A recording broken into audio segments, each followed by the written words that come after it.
شروع اللہ کے نام سے جو بڑا مہربان اور نہایت رحم والا ہے۔ راہب کی قسمت۔ اس کے بعد ابن زیاد نعیم نے بدبختوں کی ایک جماعت کے ساتھ دوسرے شہداء کے سروں اور اسیران اہل بیت علیہ السلام کو یزید ملعون کے پاس اس حالت میں بھیجا کہ سیدنا امام زین العابدین علیہ السلام کے ہاتھ، پاؤں اور گردن میں زنجیریں ڈال دی گئیں، جبکہ عورتوں کو اونٹوں کی ننگی پیٹھ پر بٹھایا گیا تھا۔ ابن زیاد نے اپنے سپاہیوں کو تاکید کر دی تھی کہ وہ راستے میں سروں کو نیزوں پر چڑھا کر لوگوں کو بتاتے ہوئے جائیں کہ یزید ملعون کی مخالفت کرنے والے اس انجام سے دوچار ہوئے ہیں کہ تاکہ لوگ ڈر کے مخالفت سے باز رہیں۔ امام علی مقام علیہ السلام کا سر مبارک لے جانے والے قافلے کے راستے میں ایک منزل پر ایک گرجا تھا۔ رات گزارنے کے لیے قافلے نے وہاں قیام کیا اور بقول ابن کثیر وہ لوگ آپ علیہ السلام کا سر مبارک پاس ہی رکھ کر شراب پینے لگے کہ اتنے میں پردہ غیب سے ایک آہنی قلم نمودار ہوا اور دیوار پر خون سے لکھا، کیا حسین علیہ السلام کو شہید کرنے والے یہ امید بھی لگائے بیٹھے ہیں کہ قیامت کے روز ان کے نانا ان کی شفاعت کریں گے؟ البدایہ والنہایہ۔ بعض روایات میں آتا ہے کہ یہ شعر پہلے سے دیوار پر لکھا ہوا تھا، چنانچہ علامہ ابن کثیر رحمۃ اللہ علیہ نے ابن عساکر سے روایت کیا ہے کہ لوگوں کی ایک جماعت بلاد روم میں ایک غزوہ پر گئی، جنہوں نے ایک کنیسہ میں مذکورہ یہ شعر لکھا ہوا دیکھا۔ انہوں نے لوگوں سے یہ پوچھا کہ یہ شعر کس نے لکھا ہے، تو لوگوں نے بتایا کہ یہ شعر تمہارے نبی صلی اللہ علیہ وآلہ وسلم کی بعثت سے بھی 300 سال پہلے کا لکھا ہوا ہے۔ البدایہ والنہایہ۔ جس گرجے میں یہ قافلہ ٹھہرا ہوا تھا، اس گرجے کے راہب نے جب شہیدوں کے سروں کو نیزوں پر اور چند عورتوں کو حالت اسیری اور مظلومیت میں دیکھا تو اس کے دل پر بڑا اثر ہوا۔ اس نے حالات دریافت کیے۔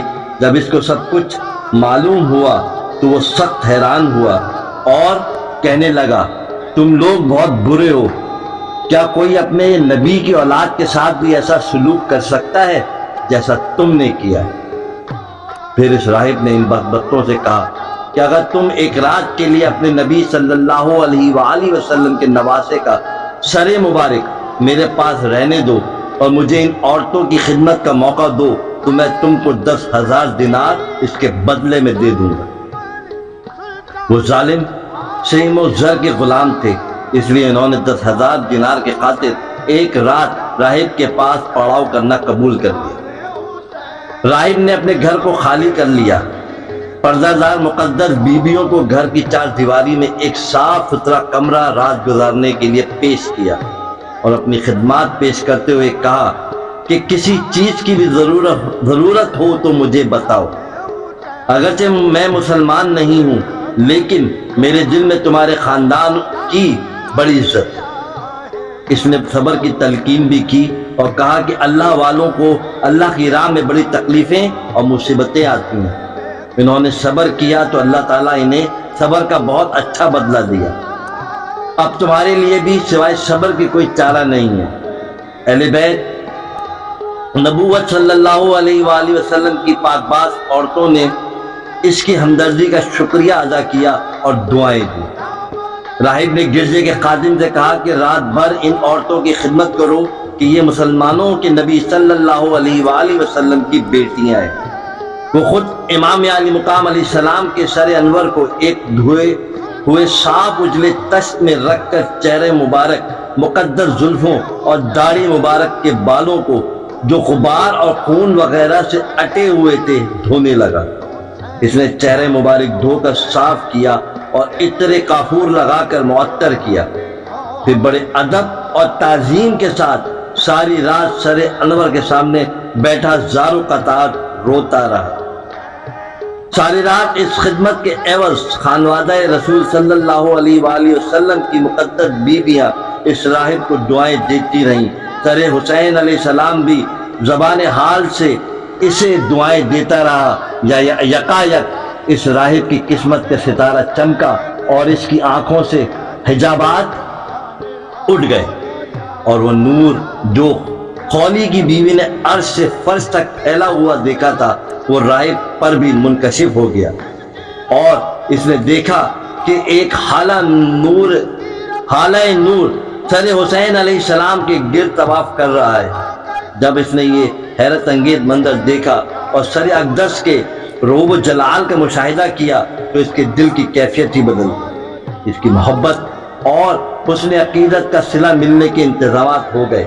اس کی زبان پر بے ساختہ اشہد ان لا الہ الا اللہ محمد الرسول اللہ جاری ہو گیا۔ چونکہ اس نے دنیا کی دولت قربان کی تھی، لہٰذا اللہ تعالیٰ نے بدلے میں اسے ایمان کی دولت عطا فرما دی۔ چونکہ اس نے امام علی مقام علیہ السلام کے سر انور کا ادب و تعظیم کی تھی، اور ادب کرنے والے بد نصیب اور بے ایمان نہیں رہ سکتے، اس لیے اللہ تعالیٰ نے اس کو با نصیب اور با ایمان بنا دیا۔ اس نے اہل بیت اطہار علیہ السلام کی مقدس بیویوں کی خدمت کر کے جو دعائیں حاصل کی تھیں وہ دعائیں رنگ لائیں اور اس کی تقدیر بدل گئی۔ اب اس کے لیے اہل بیت نبوت صلی اللہ علیہ وآلہ وسلم سے دور رہنا ناممکن ہو گیا۔ چنانچہ جب اگلے دن یہ قافلہ روانہ ہوا تو وہ بھی تئیو اور خادم بن کر ساتھ ہو لیا۔ الصواعق المحرکہ، یہاں ایک اور نہایت عبرت انگیز واقعہ رونما ہوا۔